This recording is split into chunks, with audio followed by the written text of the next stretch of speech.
അപ്പോ അദ്ദേഹത്തിന്റെ ലൈഫിനെ ഇങ്ങനെ കാണിക്കുന്ന സമയത്തുള്ള പാട്ടാണ്. അതിൽ ഫസ്റ്റ് ലൈൻ ഇങ്ങനെയാണ്: കരൈവந்த പിറകെ പുരിയതു കടലേ, നരൈവந்த പിറകെ പിടിക്കതു ഉലകേ. അതെ, അങ്ങനെ കരയിലെത്തിയതിനു ശേഷമാണ് എനിക്ക് കടൽ എന്താണെന്ന് മനസ്സിലായത്. കടലിൽ കിടന്നപ്പോ എനിക്കത് മനസ്സിലായിട്ടില്ല, വെറും വെള്ളം മാത്രമേ. പക്ഷെ കരയിലെത്തിയപ്പോഴാണ് എനിക്ക് കടൽ എന്താണെന്ന് മനസ്സിലായത്. അടുത്ത വരിയാണ് വരി: നരൈവந்த പിറകെ പിടിക്കതു ഉലകേ. നര വന്നതിന് ശേഷമാണ് എനിക്ക് ജീവിതം എന്താണെന്ന് മനസ്സിലാക്കുന്നത്. ജീവിതം എന്താണ് എന്ന് എനിക്ക് മനസ്സിലായത് എന്റെ ശരീരത്തിൽ ചില അടയാളങ്ങൾ ഇങ്ങനെ വെളിപ്പെടാൻ പുറപ്പെടാൻ തുടങ്ങിയപ്പോഴാണ്. അപ്പൊ ഞാനിപ്പോ നിൽക്കുന്ന 42ാമത്തെ വയസ്സിൽ എനിക്ക് എന്റെ ലൈഫിൽ നിന്ന് മനസ്സിലായ കുറച്ച് കാര്യങ്ങളുണ്ടോ, അതെന്നെ സംബന്ധിച്ചിടത്തോളം വളരെ ഇമ്പോർട്ടൻ്റ് ആണ്. അതാണ് ഞാൻ, അല്ലേ, ഒരു വലിയ രാജാവിനെ കുറിച്ച് വായിച്ചിട്ടുണ്ട്.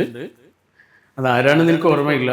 അദ്ദേഹത്തിന്റെ ചിത്രം വരയ്ക്കാൻ വേണ്ടി ഒരു ആർട്ടിസ്റ്റ് വന്നു. രാജ്യത്തെ ഏറ്റവും വലിയ ആർട്ടിസ്റ്റാണ്, അന്ന് ഫോട്ടോഗ്രാഫി ഇല്ലാത്ത കാലത്ത്.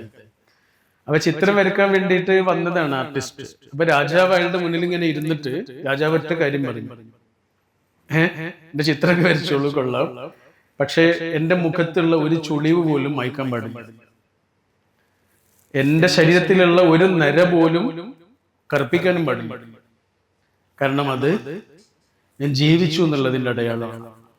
എനിക്കത് മായ്ക്കേണ്ട യാതൊരു കാര്യമില്ല. എന്റെ സ്കിൻ ടോൺ ഒന്നും മായ്ക്കരുത്, എന്റെ നിരയൊന്നും കറുപ്പിക്കരുത്, എന്റെ ചുളിവൊന്നും ഇല്ലാതാക്കരുത്. ഞാൻ ജീവിച്ചു എന്നുള്ളതിന്റെ തെളിവാണ്, എനിക്കതിൽ അഭിമാനമാണ് ഉള്ളത് എന്ന് പറയുന്നത്. അപ്പൊ ഞാൻ ഇത്രയും കാലം ജീവിച്ചതിൽ നിന്ന് എനിക്ക് കിട്ടിയൊരു വലിയ പാഠമുണ്ട്. അത് മാത്രം വളരെ കുറച്ച് സമയം കൊണ്ട് പറഞ്ഞിട്ട് ഞാൻ എൻ്റെ വാക്കുകൾ അവസാനിപ്പിക്കും. നിങ്ങള് ഒരു കാണേണ്ട ഒരു സിനിമയുണ്ട്, കണ്ട ആളുകളുണ്ടോന്ന് എനിക്കറിയില്ല. ഒരു ജാപ്പനീസ് മൂവിയാണ്, ദ പെർഫെക്റ്റ് ഡേയ്സ് എന്നാണ് മൂവിയുടെ പേര്. ആരെങ്കിലും കണ്ടിട്ടുണ്ടോ? ഉണ്ടോ? ഇല്ലല്ലേ, അത് കാണണം കേട്ടോ. അത് ഈ കോവിഡ് സമയത്ത് ടോക്കിയോയിൽ ഇങ്ങനെ കുറെ പബ്ലിക് ടോയ്ലറ്റുകൾ ഉണ്ടാക്കിയിരുന്നു ഗവൺമെന്റ്. അപ്പൊ അതിന്റെ പബ്ലിസിറ്റിക്ക് വേണ്ടിയിട്ട് ഒരു ഷോർട്ട് ഫിലിം മത്സരം നടത്തി. ഈ പബ്ലിക് ടോയ്ലറ്റുകള് കേന്ദ്ര കഥാപാത്രമാകുന്ന ഷോർട്ട് ഫിലിമുകളാണ് വേണ്ടത് എൻട്രി ആയിട്ട്. അതിലൊരാള് ഉണ്ടാക്കിയ ഷോർട്ട് ഫിലിമാണ് സത്യത്തിൽ ഇത്. പക്ഷെ അത് ലോകം മുഴുവനും കണ്ട്, അത്രയും മനോഹരമാണ്. ഒരാളെ സ്റ്റോറിയാ, ഒരു സാധാരണ മനുഷ്യന്റെ ടോക്കിയോയിലെ ഈ പബ്ലിക് ടോയ്ലറ്റുകളിൽ പബ്ലിക് ടോയ്ലറ്റുകൾ വൃത്തിയാക്കുന്ന ഒരാളുടെ സ്റ്റോറിയാണ്. അത്രയേ ഉള്ളൂ. അയാൾ രാവിലെ ഇങ്ങനെ എഴുന്നേറ്റ് ആദ്യം ചെയ്യുന്നത്, അയാൾ തലേ ദിവസം വായിച്ച് മടക്കി വെച്ച പുസ്തകം അടയാളമിട്ട് അവിടെ ഒതുക്കി വെക്കും. പിന്നെ അയാളെ കുറച്ച് ചെടികളൊക്കെ ഉണ്ട്, അതൊക്കെ ഇങ്ങനെ വൃത്തിയാക്കി അയാളുടെ ജോലിക്ക് വേണ്ടിയിട്ട് വീട്ടിൽ നിന്ന് ഇങ്ങനെ ഇറങ്ങണ സമയമില്ലേ, വാതിലൊക്കെ തുറന്ന് ഇങ്ങനെ ഇറങ്ങണ സമയത്ത് അയാൾ ആദ്യം ചെയ്യുന്നത് ആകാശത്തേക്ക് ഇങ്ങനെ നോക്കും. എന്നിട്ട് ആ പുതിയ പുലരി നൽകിയ മഹാകാരുണ്യത്തോട് നന്ദി പറയുന്ന വിധം ആകാശത്തേക്ക് നോക്കിയിട്ടൊരു പുഞ്ചിരിയുണ്ട്. പിന്നെ അയാളുടെ ജോലിയിലേക്ക് പോവാണ്. അതെല്ലാം കഴിഞ്ഞിട്ട് അയാൾ ആകെ ചെയ്യുന്നത്, അയാളുടെ ഒരു ഹോബി എന്ന് പറയുന്നത്, അയാൾക്ക് നിഴലുകൾ ഭയങ്കര ഇഷ്ടം. നിഴലുകൾ ഇങ്ങനെ ഇപ്പൊ അവിടെ കണ്ടില്ല, ആ നിഴല് കണ്ടില്ല, അവിടെ പുറത്തുനിന്ന് വരുന്ന ഒരു ചെറിയ കീറ് വെളിച്ചത്തിൽ പുറപ്പെടുന്ന ഒരു ചെറിയ നിഴൽ ഇങ്ങനെ കാണും. അയാളിത് കണ്ട അപ്പൊ ഫോട്ടോ എടുക്കും. അയാളുടെ കയ്യിലൊരു പഴയ ക്യാമറയുണ്ട്, ഫിലിമൊക്കെ ഇടുന്ന ക്യാമറ ഇല്ലേ, അതേപോലത്തെ ഒരു ക്യാമറയാണ്. അതേപോലെ ഇങ്ങനെ കാറ്റില് ഇങ്ങനെ ഇളകി ആടുന്ന ഇലകളെ ഭയങ്കര ഇഷ്ടമാണ്, ആകാശം ഭയങ്കര ഇഷ്ടമാണ്. ഈ ആകാശത്തെ ശ്രദ്ധിക്കുന്നു, കാറ്റിലാടുന്ന ഇലകളെ കാണുന്നു, നിഴലുകളുടെ വെളിച്ച വ്യത്യാസങ്ങളെ കാണുന്നു. ജീവിതത്തിലെ വളരെ ചെറിയ, വളരെ സൂക്ഷ്മമായ നമ്മള് അവഗണിക്കുന്ന കാര്യങ്ങളില്ലേ, ജീവിതത്തിന്റെ തിരക്കിനിടയിൽ നമ്മൾ കാണാതെ പോകുന്ന കാഴ്ചകളില്ലേ, അതിലേക്കൊക്കെ ഇങ്ങനെ ശ്രദ്ധിക്കുന്ന ഒരു മനുഷ്യന്റെ സ്റ്റോറിയാണ്. ആ സിനിമ കണ്ടതിന് ശേഷമാണ് നിഴലുകളെ ഇങ്ങനെ ശ്രദ്ധിക്കാൻ തുടങ്ങുന്നത്. ഇപ്പൊ വീട്ടിൽ നിന്ന് രാവിലെ ഉണർന്നിട്ട് ഇങ്ങനെ നമ്മുടെ റൂമിലേക്ക് പോകുമ്പോ മിക്കവാറും ഇതേപോലെ എന്തെങ്കിലും ഒരു നിഴലുണ്ടോ. ആദ്യമായിട്ടാണ് അത് ശ്രദ്ധിക്കാൻ തുടങ്ങി ഈ സിനിമ കണ്ടതിന് ശേഷം. വെറുതെ ഇങ്ങനെ യാത്ര ചെയ്യുന്ന സമയത്ത് ചിലപ്പോ കാറ് നിർത്തും, എന്നിട്ട് ആകാശം കുറച്ചേരം കാണും. എടാ, കണ്ണടച്ചാൽ ഇതിനൊന്നും പറ്റൂലല്ലോ അല്ലേ? കണ്ണടച്ചാൽ സമയം നിശ്ചലമാകാണ്, തീർന്ന്. പിന്നെ നമുക്ക് ഇതൊന്നും കാണാൻ പറ്റില്ലല്ലോ. അപ്പൊ ഒരാൾ അയാളുടെ അറ്റൻഷൻ ഇങ്ങനെ ജീവിതത്തിലെ വളരെ സൂക്ഷ്മമായ കാര്യങ്ങൾക്ക് കൊടുക്കുന്നതിന്റെ സ്റ്റോറിയാണ് ആ സിനിമ. ഞാൻ എന്തിനത് പറഞ്ഞെന്നറിയോ? ഈ അറ്റൻഷൻ സ്പാൻ വളരെ കുറഞ്ഞൊരു കാലമാണ് നമ്മുടെ. 2013 സർവേ പ്രകാരം പറയുന്നത് ഒരാൾക്ക് ഇഷ്ടമില്ലാത്ത കാര്യം 9 സെക്കൻഡ് പോലും അയാൾക്ക് ശ്രദ്ധിക്കാൻ കഴിയില്ല. അയാള് നമ്മൾ നോക്കുന്നുണ്ടാവും, സംസാരിക്കണ ആളെ അയാൾ നോക്കുന്നുണ്ടാവും, പക്ഷെ അയാൾ ഇവിടെ ഉണ്ടാവില്ല. 13 സെക്കൻഡ്, സോറി എത്ര പറഞ്ഞ 9 സെക്കൻഡ് പോലും ഒരാൾക്ക് ഇഷ്ടമില്ലാത്ത കാര്യം കേട്ടോ. ഇഷ്ടമുള്ള ഒരു സിനിമ ചിലപ്പോ നമ്മള് 2 മണിക്കൂർ നേരം കാണും, അത് ഇഷ്ടമുണ്ടായതുകൊണ്ട്. ഇഷ്ടമില്ലാത്തൊരു കാര്യം ശ്രദ്ധിക്കാൻ വളരെ ബുദ്ധിമുട്ടായിരിക്കും. ഇപ്പൊ നിങ്ങളൊക്കെ റീല് കാണുന്ന ആളുകളാണ്. റീൽസ് എന്ന് പറഞ്ഞാൽ വളരെ ചെറിയ സമയം കൊണ്ട് ഒരു വലിയ കാര്യം നമുക്ക് പറഞ്ഞു തന്നിട്ട് പോയിട്ടുണ്ടോ. അപ്പൊ അങ്ങനെയുള്ള നിങ്ങളോട് ഇത്രയും സമയം സംസാരിക്കുക എന്ന് പറയുന്നത് തന്നെ സാഹസമാണ്. ഒരു സംസാരം ഇവിടെ കഴിഞ്ഞ് പോവുകയും ചെയ്തു. അതുകൊണ്ടാണ് ഞാൻ പറഞ്ഞത് വളരെ കുറഞ്ഞ നേരം കൊണ്ട് എനിക്ക് പറയാനുള്ള കാര്യം പറയാം. എന്തായാലും സിനിമയുടെ പേര് പെർഫെക്റ്റ് ഡേയ്സ്. നിങ്ങൾ കാണൂലേ? യൂട്യൂബിൽ ഉണ്ടെന്നാണ് എൻ്റെ. ഭാഷയൊന്നും അറിയണ്ട, കാരണം അതിലാകെ കുറച്ച് സംസാരമുള്ളൂ, വളരെ കുറച്ച് സംസാരം. ബാക്കിയൊക്കെ ഇയാളുടെ ലൈഫ് ഒരേപോലെ ആവർത്തിക്കുന്ന ജീവിതത്തിന്റെ ഭംഗി കാണുന്ന അയാളുടെ കാഴ്ചകൾ. ഇല്ല നമുക്കായി ഒരു സന്ധ്യ, രാപ്പാതിയല്ലാതെ മറ്റൊന്നുമില്ലെന്നിരിക്കലും. നമ്മുടെ ഒരു കവിയുടെ വരിയ, കടമ്മനിട്ടയുടെ. ഇല്ല ഇല്ല നമുക്കായി ഒരു സന്ധ്യ, രാപ്പാതിയല്ലാതെ മറ്റൊന്നുമില്ലെന്നിരിക്കലും. നമുക്കതേ ഉള്ളൂ കയ്യിൽ. വിസ്മയം പോലെ ലഭിക്കും നിമിഷത്തിന് അർത്ഥം കൊടുത്ത് പൊലിപ്പിച്ചെടുക്കുന്ന ആകെ കുറച്ചുള്ള ആയുസ്. അത് വിസ്മയം പോലെ ലഭിക്കും നിമിഷത്തിന് അർത്ഥം കൊടുത്ത് പൊലിപ്പിച്ചെടുക്കുന്ന ആ അർത്ഥം കൊടുക്കുന്ന പരിപാടി ഇല്ലേ, അതാണ് നിങ്ങൾ ചെയ്യുന്നത് കേട്ടോ. ആയുസ് കിട്ടിയ എല്ലാ മനുഷ്യന്മാരും എങ്ങനെയെങ്കിലും എക്സിസ്റ്റ് ചെയ്യും, ഇല്ലേ? ഇല്ലേ? എടാ, ആയുസ് കിട്ടിയ എല്ലാ മനുഷ്യരും എങ്ങനെയെങ്കിലും എക്സിസ്റ്റ് ചെയ്യും. പക്ഷെ വളരെ കുറച്ച് ആളുകൾ മാത്രമാണ് മീനിങ് ഫുൾ ആയിട്ട് എക്സിസ്റ്റ് ചെയ്യുന്നത്. അതാ, അതൊരു ജീവിതമായിരിക്കും. അതൊരു വെറും ജീവിതമാവില്ല, അതൊരു ജീവിതമായിരിക്കും. അപ്പൊ ആ ഒരു മീനിങ് ഫുൾ എക്സിസ്റ്റൻസ് അല്ലെങ്കിൽ ഹോണറബിൾ എക്സിസ്റ്റൻസ് എന്നൊക്കെ പറയൂലേ, അത് ഈ ലൈഫിൽ നിന്ന് നമുക്ക് കിട്ടേണ്ട ഒരു വലിയ സംഭവമാണ്. ഒരു കോളേജ് ജീവിതത്തിൽ നിന്നൊക്കെ ശരിക്കും ഒരാൾക്ക് കിട്ടേണ്ടത് 2 കാര്യങ്ങളാണ് എനിക്ക് തോന്നുന്നത്. ഒന്ന്, ഇങ്ങനെ ഒരു ഹോണറബിൾ എക്സിസ്റ്റൻസിലേക്ക് നമ്മൾ എത്തുക എന്നുള്ളത്. അതിനാണ് നമ്മളിവിടെ വന്നത്. 4-5 കൊല്ലം ഇവിടെ കഴിഞ്ഞിട്ട് നമ്മൾ പോകണത് എന്തിനാ? നമ്മളൊരു ഹോണറബിൾ എക്സിസ്റ്റൻസിനുള്ള ടൂളും കൊണ്ടാണ് പോകുന്നത്, ആയുധവും കൊണ്ടാണ് പോകുന്നത്. രണ്ടാമത്തെ കാര്യം എന്താ? നമ്മൾ കുറച്ച് മനുഷ്യന്മാരും വേണം. നേരത്തെ അജു പറഞ്ഞ് അവസാനിപ്പിച്ചതായിരുന്നു അല്ലേ? എടാ, നമ്മൾ കുറച്ച് മനുഷ്യന്മാരും വേണം. നിങ്ങൾ കുറെ കാലം കഴിഞ്ഞ് ഈ സ്ഥലത്ത് കൂടെ ഇതിലെങ്ങനെ പോവാന്ന് വിചാരിച്ചുള്ളൂ, അല്ലെങ്കിൽ ആ പട്ടിക്കാട് പെരിന്തൽമണ്ണ വഴിയിലൂടെ ഒക്കെ നിങ്ങളെ കുടുംബത്തിന്റെ കൂടെ എങ്ങനെ പോവാന്ന് വിചാരിച്ചുള്ളൂ. നിങ്ങളെ ഭാര്യയോ ഭർത്താവോ മക്കളോ അങ്ങനെ കുറെ ആളുണ്ടെന്ന് വിചാരിച്ചുള്ളൂ വണ്ടിയില്. അപ്പൊ നിങ്ങള് ഇങ്ങോട്ട് ചൂണ്ടിയിട്ട് നിങ്ങൾ പറയും, ഇവിടെയായിരുന്നു ഉമ്മ പഠിച്ചിരുന്നത്, ഇവിടെയായിരുന്നു ഉപ്പയുടെ കോളേജ് എന്ന് പറഞ്ഞിട്ട്, എടാ ഇവിടെയായിരുന്നു അച്ഛൻ പഠിച്ചത് എന്നൊക്കെ പറഞ്ഞിട്ട്, അമ്മ പഠിച്ചതെന്ന് പറഞ്ഞിട്ട് നമ്മൾ ഇതിന്റെ നേരെ ഇങ്ങനെ ചുണ്ടല്ലേ. ആ കാറിലുള്ള ഒരാൾക്കും ഇല്ലാത്തൊരു ഫീലിംഗ് നമുക്ക് ഉണ്ടാവില്ലേ? അങ്ങനെ ചൂണ്ടുന്ന സമയത്ത്, ഓർക്കുന്ന സമയത്ത് നിങ്ങളെ മനസ്സിൽ 2 കാര്യങ്ങളെ വരുള്ളൂ. കുറച്ച് മുഖങ്ങൾ, കുറച്ച് നിമിഷങ്ങൾ, ഇത്ര വരുള്ളൂ. കുറച്ച് മുഖങ്ങൾ വരും. ഈ 2000 മുഖങ്ങളൊന്നും വരില്ല, കുറച്ച് മുഖങ്ങൾ വരും. പിന്നെയോ കുറച്ച് മൊമെന്റ്സും വരും. സത്യം. അപ്പൊ ഒരു കോളേജിൽ നിന്ന് നമുക്ക് കിട്ടേണ്ടത് അല്ലെങ്കിൽ പഠിച്ചിട്ട് നേടേണ്ടത് ഇത്രയോ, ഒന്നൊരു ഹോണറബിൾ എക്സിസ്റ്റൻസിനുള്ള സാധനമാണ് കയ്യിൽ, അത് ഉണ്ടാക്കിയിട്ട് പോകാൻ പാടില്ല. രണ്ടാമത്തത് നമുക്ക് കുറച്ച് മനുഷ്യന്മാരും വേണം, എന്നും ഓർക്കാൻ, കാലങ്ങളോളം ഓർമ്മിച്ചു വെക്കാൻ, പിരിയാതെ കൂടെ നിൽക്കാൻ കുറച്ച് മനുഷ്യന്മാരും വേണം. ഓക്കെ, ഇനി എനിക്ക് പറയാനുള്ളത് തന്നെ പറയുന്നു കേട്ടോ. പറയാൻ ആഗ്രഹിക്കുന്ന കാര്യം എന്ന് പറഞ്ഞില്ലേ, അതാണ് പറയുന്നത്. നമ്മുടെ രാജ്യത്തുള്ള ഏറ്റവും വലിയ പുഴകളിൽ ഒന്നാണ് ഗംഗാ നദി, ആണല്ലോ അല്ലേ? ഗംഗയുടെ പ്രത്യേകത എന്താണെന്നറിയോ? ഗംഗ ഇങ്ങനെ പരന്നൊഴുകുന്ന നദിയാണ്, വീതി കൂടിയ നദിയാണ്, പുണ്യ നദിയാണ്. ഇങ്ങനെ വീതി കൂടിയ ഗംഗ, പരന്നൊഴുകുന്ന ഗംഗ ഇങ്ങനെ ഒഴുകി ഒഴുകി ഒഴുകി ഒരു സ്റ്റേറ്റിൽ എത്തുന്ന സമയത്ത് അതിന്റെ വീതി ഇങ്ങനെ കുറഞ്ഞു കുറഞ്ഞു വരും. വീതി ഇങ്ങനെ കുറഞ്ഞു കുറഞ്ഞു കുറഞ്ഞ് അതിങ്ങനെ കൺവേർജ് ചെയ്ത് ഒഴുകാൻ തുടങ്ങും, ഇങ്ങനെ കൂർത്ത് കൂർത്ത് ഒഴുകാൻ തുടങ്ങും. മാത്രല്ല അതിന്റെ പേരും മാറും. അവിടെ എത്തുമ്പോഴേ അതിന്റെ പേര് മാറി, രൂപം മാറി, സ്വഭാവം മാറി, ഒക്കെ മാറി. നിങ്ങൾ കേട്ടിട്ടുണ്ട് ഉണ്ടോ?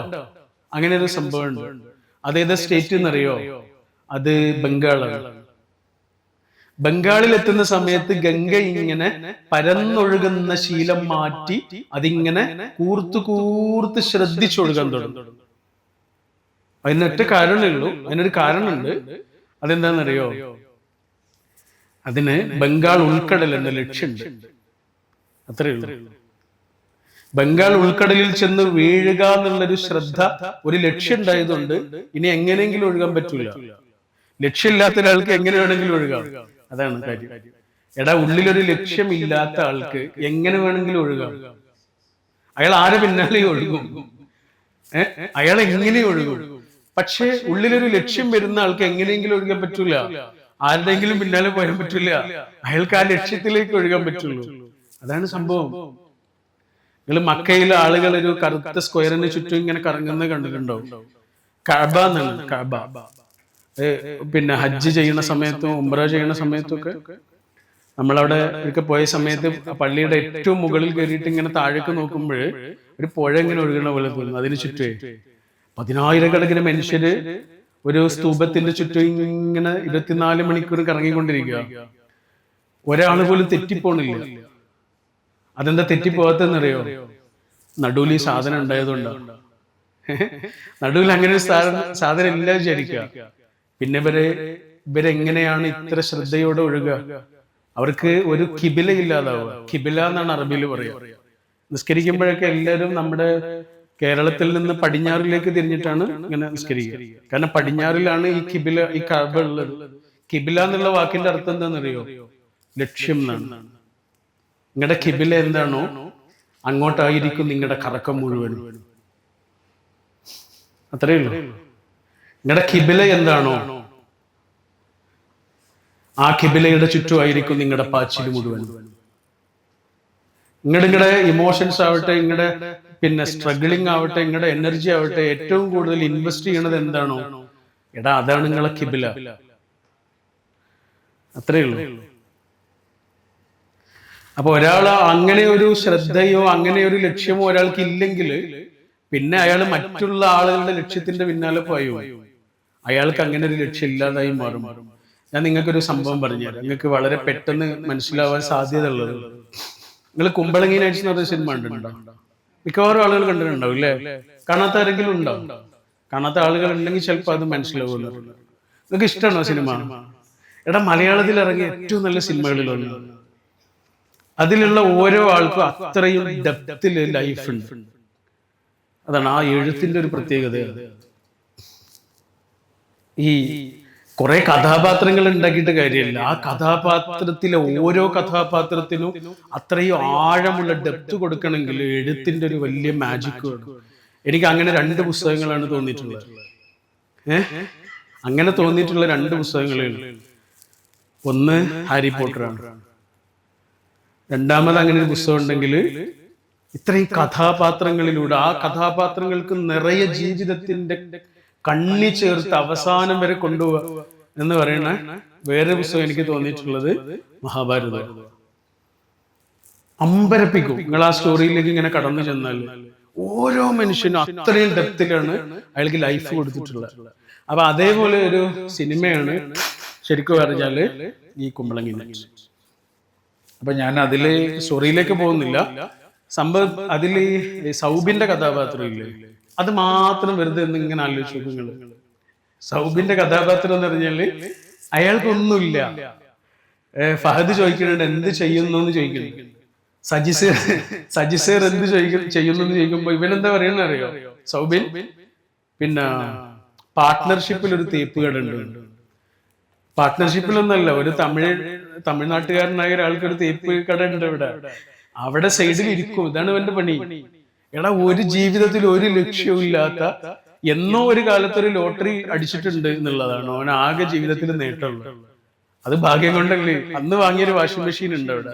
അന്ന് അവന്റെ അനിയന്മാർക്ക് എന്തൊക്കെയോ വാങ്ങിക്കൊടുത്തു എന്നൊക്കെയാണ് പറയണത്. അങ്ങനെ ഒരു പുരാതന കാലത്തിൽ തങ്ങി നിൽക്കുന്ന ഒരു മനുഷ്യനാണ്. ജീവിതത്തിൽ പ്രത്യേകിച്ച് ഒന്നും ചെയ്യുന്നില്ല. അവന്റെ ജീവിതത്തിൽ കടുത്ത വലിയ 2 നഷ്ടങ്ങൾ ഉണ്ടാവുകയാണ് അല്ലെ. ഒന്നവന്റെ വീട്ടിൽ അവന്റെ അനുജന്മാരുമായിട്ട് ഒരു പ്രശ്നം ഉണ്ടായി. അനിയന്മാർ അവനെ വലിയ രീതിയിൽ അവനെ അവഗണിക്കുകയാണ്. വലിയ രീതിയിൽ ഇവന് ഭയങ്കര ഇമോഷണലാണ്. ഈ സൗബിന്റെ കഥാപാത്രം ഭയങ്കര ഇമോഷണൽ. അതുകൊണ്ട് വിചാരിക്കണതല്ല പറയാ, ഓൻ വിചാരിക്കണതല്ല പറയാ, വേറെന്തെങ്കിലുമൊക്കെ പറയൂ. അങ്ങനെ ചില ആൾക്കാരുണ്ട് ഈ സങ്കടപ്പെടുന്ന സമയത്ത് അല്ലെങ്കിൽ ദേഷ്യപ്പെടുന്ന സമയത്തൊക്കെ പറയാൻ വിചാരിക്കണതല്ല പറയാ. അത് സൗബിനെ ഇങ്ങനെ ഒബ്സർവ് ചെയ്താൽ മനസ്സിലാവും അതില്. അങ്ങനെ സൗബിന്റെ ലൈഫിൽ ഇവന്റെ അനുജന്മാരുമായിട്ട് വഴക്കുണ്ടായി. ഇവന് ഒരനിയൻ ഇവനോട് പറയും, ഷെയ്ന്റെ കഥാപാത്രം പറയും, താന് എന്തായിരുന്നു ആ അണ്ണനെ ഓസിട്ടല്ലേ ജയിക്കുന്നത് എന്നോ അങ്ങനെ എന്താ പറയൂ. എന്ന് പറഞ്ഞാൽ നിന്റെ കയ്യിലൊന്നും ഇല്ലല്ലോ എന്നാണ്. ഇത് കേട്ടിട്ടാണ് ഇവൻ പുറത്തേക്ക് ഇറങ്ങുക സങ്കടപ്പെട്ടിട്ട്. എന്നിട്ട് അവൻ നേരെ ചെല്ലുന്നത് ഈ അണ്ണന്റെ അടുത്തേക്കാ, ഈ തമിഴ്നാട്ടുകാരനായ ആളുടെ അടുത്തേക്ക്, മുരുകന്റെ അടുത്തിട്ട് ചെന്നിട്ട് പറയാ, മുരുക, എന്റെ അനുജൻ എന്നോട് പറയാ ഞാൻ നിന്നെ ഓസിട്ടാണ് ജയിക്കുന്നത്. മുരുകൻ പറയും ശരിയല്ലേ. ഇവൻ ആകെ തകരുന്നത് അപ്പോഴാ. കാരണം ഇവൻ വിചാരിച്ചത് അനുജന്മാര് പോലും കൈവിട്ടാലും മുരുകൻ കൂടെ ഉണ്ടാവുന്നതാണ്. നമ്മളെ കൂടെ നിൽക്കുമെന്ന് വിചാരിച്ച ആളുകൾ കൈവിട്ടുള്ള അവസ്ഥ തരും.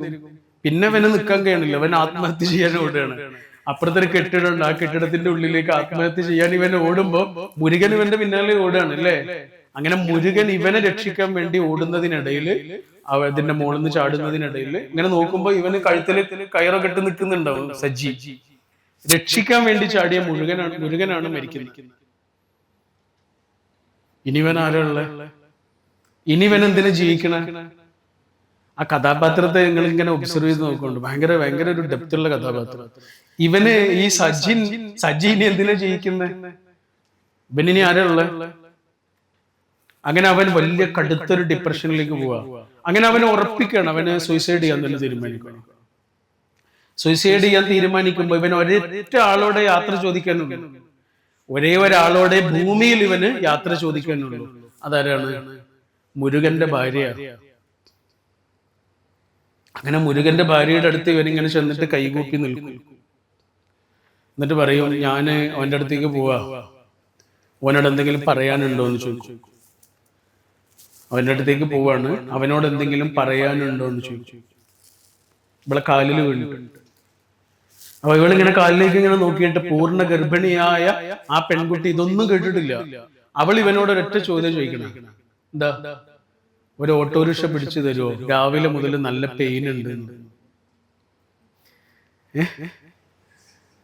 എടാ, ഒരു മനുഷ്യന് ജീവിതത്തിന് അർത്ഥം കിട്ടിയ നിമിഷമാണ്. ഒരു മനുഷ്യന് അയാളുടെ ആയുസ്സിന് അർത്ഥം കിട്ടിയ നിമിഷം. ഇവൻ അവിടുന്ന് ഇങ്ങനെ എണീറ്റിട്ട് ഇങ്ങനെ അന്തം വിട്ട് നോക്കുക. എന്നിട്ട് ഇവൻ ഓടുകയാണ്, ഓട്ടോറിക്ഷ പിടിക്കുക. പിന്നെ നമ്മൾ കാണുന്നത് ആശുപത്രിയിലെ സീനാണ്. ഈ പെൺകുട്ടിയുടെ തൊട്ടടുത്തൊരു കുഞ്ഞുണ്ട്, അപ്പുറത്ത് സജി നിൽക്കുന്നുണ്ട്. സജിക്ക് ജീവിക്കാൻ ഒരു കാരണം കിട്ടി. നേരത്തെ പറഞ്ഞില്ലേ മീനിങ് ഫുൾ എക്സിസ്റ്റൻസ് എന്ന് പറഞ്ഞില്ലേ. ഇത്രയും കാലം സജി എക്സിസ്റ്റ് ചെയ്യാൻ മാത്രമേ ചെയ്തിട്ടുള്ളൂ. പക്ഷെ ആ നിമിഷം മുതൽ സജി മീനിങ് ഫുൾ ആയിട്ട് എക്സിസ്റ്റ് ചെയ്യാൻ തുടങ്ങി. പിന്നെ സജി വീട്ടിലേക്ക് അവളെയും വിളിച്ചുകൊണ്ട് വരുന്നൊരു സീനുണ്ട്. ആ സിനിമയിലെ ഏറ്റവും മനോഹരമായ സീനാണ്. മേരിയുടെ കുഞ്ഞിനെ ഇങ്ങനെ മടിയിൽ വെച്ചിട്ട് ഇങ്ങനെ വരുന്നത് പോലെയുള്ളൊരു സീനാണ്. നമുക്ക് യേശുവും അമ്മയുമാണെന്ന് ശരിക്കും തോന്നുന്ന നിമിഷം. ആ തോണി ഏറി വരുന്ന അതിനൊരു BGM ഉണ്ട്. നമ്മളിങ്ങനെ ഉരുകിപ്പോകും. എങ്ങോട്ടാ വരുന്നത്? എടാ, ആ ചെറിയ വീട്ടിലേക്ക്, ആ കരയിൽ ഏറ്റവും അശാന്തമായ വീടുള്ള ആ വീട്ടിലേക്ക് കുഞ്ഞിനെയും കൊണ്ട് ഇങ്ങനെ വരുക. ബാറിൽ എത്ര മനുഷ്യന്മാരുണ്ടാവും, ഒരു കള്ള് ഷാപ്പിൽ എത്ര മനുഷ്യന്മാരുണ്ടാവും, എന്നിട്ടും ഒരു കടിച്ച അവശിഷ്ടമായ ഒരു കോഴിക്കാല് സജി കൃത്യമായി എറിയുന്നത് അവന്റെ അനുജന്റെ നേരെയാണ്.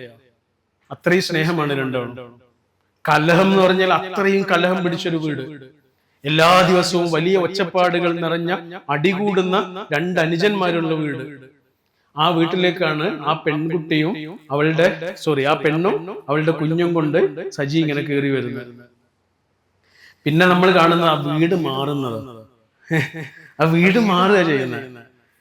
നമ്മൾ പറഞ്ഞില്ലേ, ആ കരയിൽ ഏറ്റവും അശാന്തമായ വീട്, ഒരു സമാധാനം ഇല്ലാത്ത വീട്ടില് പിന്നെ രണ്ട് പെൺകുട്ടികൾ വന്നതോടുകൂടി, മൂന്ന് പെൺകുട്ടികൾ വന്നതോടുകൂടി ആ വീട് ആകെ മാറുക ചെയ്യുന്നു. ഷെയിന്റെ ലൈഫിലേക്ക് ഒരു പെൺകുട്ടി വരുന്നു, സജിയുടെ ലൈഫിലേക്ക് ഒരു പെൺകുട്ടി വരുന്നു, പിന്നെ മറ്റേ പേരെന്തിനാണ്, ശ്രീനാഥ് ബാസിയുടെ ലൈഫിലേക്ക് ഒരു പെൺകുട്ടി വരുന്നു. മൂന്ന് പെൺകുട്ടികൾ ഒരു വീട്ടിലേക്ക് കയറി വന്നതോടുകൂടി ആ വീടിന്റെ സമാധാനം തിരിച്ചു കിട്ടുക ചെയ്യും. തൊട്ടപ്പുറത്ത് വേറൊരു വീടുണ്ട്, അവിടെ മൂന്ന് പെണ്ണുങ്ങൾ സമാധാനമായിട്ട് ജീവിച്ചിരുന്നു.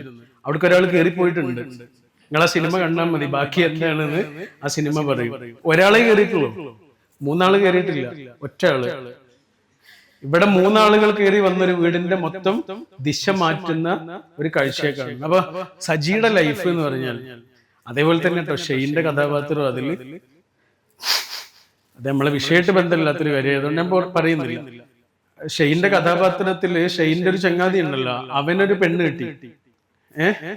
അപ്പോഴാണ് ഷെയിന് മനസ്സിലാകുന്നത്, എനിക്ക് പെണ്ണില്ലല്ലോ, പ്രേമിച്ച് നടക്കാൻ ഒരു പെണ്ണില്ലല്ലോ എന്ന്. അങ്ങനെയാണ് ഇവനെ ഈ പെൺകുട്ടിയെ കാണുന്നത്, ബേബിയെ കാണുന്നത്. അങ്ങനെ ബേബിയെ കണ്ട് പരിചയപ്പെട്ടവൻ ആദ്യം ചോദിക്കണം എന്താണെന്നറിയോ, എനിക്കൊരു ഉമ്മ തരുമെന്നാ ചോദിക്കുന്നത്. തിയേറ്ററിൽ വെച്ചിട്ട് അവൾ ഉമ്മയല്ല കൊടുത്തത്, അടിയാണ് കൊടുത്തത്. പിന്നെ അവൻ എന്തൊക്കെയോ വിളിച്ചിട്ട് ഇറങ്ങി പോവുകയൊക്കെ ചെയ്യുന്നുണ്ട്. കുറെ കഴിഞ്ഞ് ഇവരെ സ്നേഹമൊക്കെ കോൺസിസ്റ്റന്റ് ആയ സമയത്ത് ഒരു ദിവസം ബേബിയുടെ മടിയിൽ കിടന്ന് ഷെയിൻ അവന്റെ അമ്മയെ കുറിച്ച് പറഞ്ഞിട്ട് കരയുന്നുണ്ട്. ഓർമ്മയില്ലേ ആ സീന്? ബേബിയുടെ മടിയിൽ കിടന്ന് ബോബി എന്ന ഷെയിൻ അമ്മയെ കുറിച്ച് പറഞ്ഞിട്ട് കരയുന്നുണ്ട്. അപ്പൊ അവൻ എവിടെ കിടക്കണ? അവനെ സ്നേഹിക്കുന്ന പെൺകുട്ടിയുടെ മടിയിലാണ് കിടക്കുന്നത്. അവനിപ്പോ വേണമെങ്കിൽ 100 ഉമ്മകൾ വെക്കാം. പക്ഷെ അവന് മനസ്സിലായി അതിലൊന്നും ഒരു കാര്യമില്ല. അവന് ഉമ്മയല്ല വേണ്ടത്, ഒരമ്മയാണ് വേണ്ടത്. അവൻ അവളുടെ മടിയിൽ കിടന്നിട്ട് ഒരു കുഞ്ഞിനെ പോലെ ഇങ്ങനെ കരയുന്ന നിമിഷം ആ സിനിമയിൽ ഏറ്റവും മനോഹരമായ സമയങ്ങളിലൊന്ന്. അപ്പൊ ഈ ഷെയിന് പിന്നെ മാറുന്നുണ്ട്, ആ ഒരു സ്നേഹബന്ധം കൊണ്ട് ഷെയിനാകെ മാറുന്നുണ്ട്, ജോലിക്കൊക്കെ പോകുന്നുണ്ട്. അതുവരെ അവന് ജോലിയൊന്നും ഇഷ്ടമില്ല അല്ലേ. അവന് വലയെറിയാന് പിന്നെ ചോദിക്കുമ്പോ ആ പെൺകുട്ടി പറയുന്നുണ്ട്, ഞങ്ങള് പൈസ കൊടുക്കാം, വെറുതെ തരുന്ന, വൈകുന്നേരം 500 രൂപ തരുമെന്ന് പറഞ്ഞപ്പോ ഷെയിന്റെ ചങ്ങായി പറയുന്നുണ്ട്, ജോലിക്കാണെന്ന് ഒരു കാരണവശാലും അവനോട് പറയുന്നത്, ഒരു സഹായം എന്നേ പറയാവൂ എന്ന് പറയുന്നത്. കാരണം അത്രയും ജോലിയോടെ താല്പര്യമില്ലാത്ത ആളാണ് ജോലിക്ക് പോകുന്നത്. ഇവനിങ്ങനെ കൈയൊക്കെ വറക്കും, കാരണം ഇവന് ജോലി ചെയ്തിട്ട് ശീലമല്ല. ഞാൻ എന്തിനാ ഈ സിനിമയുടെ സ്റ്റോറി പറഞ്ഞതെന്നറിയോ, ഗംഗയുടെ കാര്യം പറഞ്ഞതെന്നറിയോ? എടാ, ഒരു ലക്ഷ്യമില്ലാത്ത ഒരാള് എങ്ങനെ വേണമെങ്കിലും ഒഴുകും. അയാൾ ഏത് കുഴിയിലും പോയിട്ട് വീഴും. അയാളെ ആർക്കും വശീകരിക്കാൻ കഴിയും. പക്ഷെ നിങ്ങളുടെ ഉള്ളിൽ ഒരു കിനാവുണ്ടോ, നിങ്ങൾ പിന്നെ അതിനു വേണ്ടി ജീവിക്കും. അങ്ങനെ ജീവിക്കാൻ നിങ്ങൾക്ക് സാധ്യമാകട്ടെ എന്ന് ആത്മാർത്ഥമായി പ്രാർത്ഥിച്ചുകൊണ്ട് ഞാൻ എൻ്റെ വാക്കുകൾ അവസാനിപ്പിക്കുന്നു.